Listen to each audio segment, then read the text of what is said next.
Marie Brunel, bonjour. Bonjour. Pouvez-vous vous présenter? Oui, donc voilà, je m'appelle Marie Brunel, je suis enseignante en maternelle et j'habite Saint-Marcelin depuis une petite dizaine d'années. Pouvez-vous nous dire pourquoi vous êtes engagée auprès de Jonathan Soun dans Saint-Marcelin verte et solidaire? Oui, alors moi l'écologie, c'est vrai que c'est pour moi pas seulement une valeur, hein, c'est vraiment un mode de vie. Moi, je pratique un peu l'écologie au quotidien parce que déjà c'est bon pour ma santé et puis c'est bon aussi pour la planète. Autant pour ma santé c'est quelque chose que je ressens, mais c'est vrai que pour la planète, c'est vrai que les effets s'en font pas bien sentir.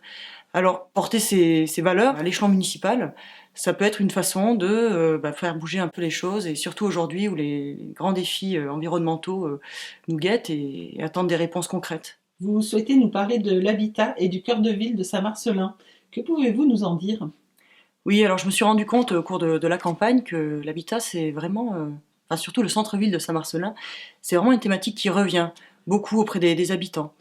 Le centre-ville est désert, mort, voilà, il y a beaucoup d'adjectifs comme ça très négatifs. En fait, c'est surtout parce qu'on n'a pas envie d'y aller, quoi, dans ce centre. Enfin, c'est ce que les gens disent. C'est un centre qui s'est désertifié. Alors tant au niveau des commerces, hein, mais ça on peut en parler une autre fois, mais aussi au niveau de l'habitat. C'est un centre-ville où beaucoup de logements, en effet, ne sont plus occupés. Ouais, il faut savoir qu'il y a un tiers des logements quand même en centre-ville qui sont inoccupés. Donc c'est vraiment une problématique qu'on souhaite prendre à bras le corps pour redonner de la vie au centre-ville, hein, parce qu'un centre-ville, c'est des commerces, certes, mais c'est aussi et surtout des habitants. Et ça va ensemble, hein, les habitants du centre-ville vont faire aussi leurs achats dans les commerces, et voilà, tout se redynamise comme ça de concert.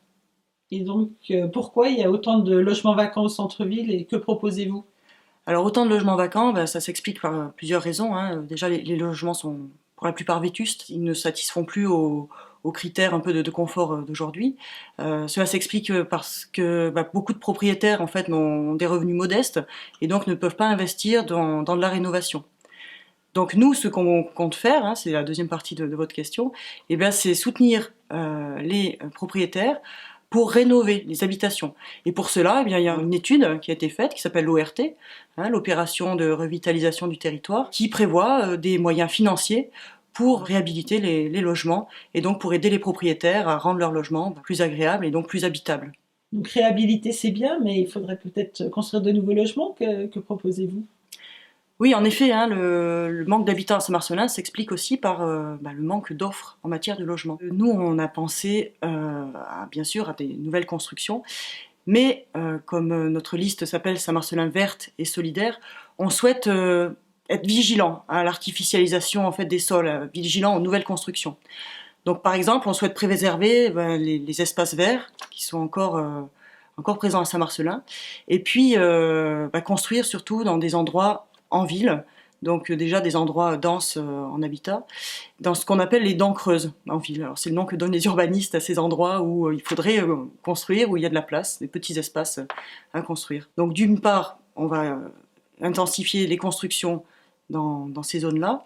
Et puis d'autre part, sur des zones un peu plus larges, un peu plus dégagées, quand il va s'agir de construire des petits immeubles, on fera vraiment attention à ce que ces habitations soient respectueuses de l'environnement. Pourquoi pas imaginer aussi, dans certaines zones, hein, un écoquartier, hein, avec des normes de sobriété énergétique et qui accordent une grande place aux végétaux.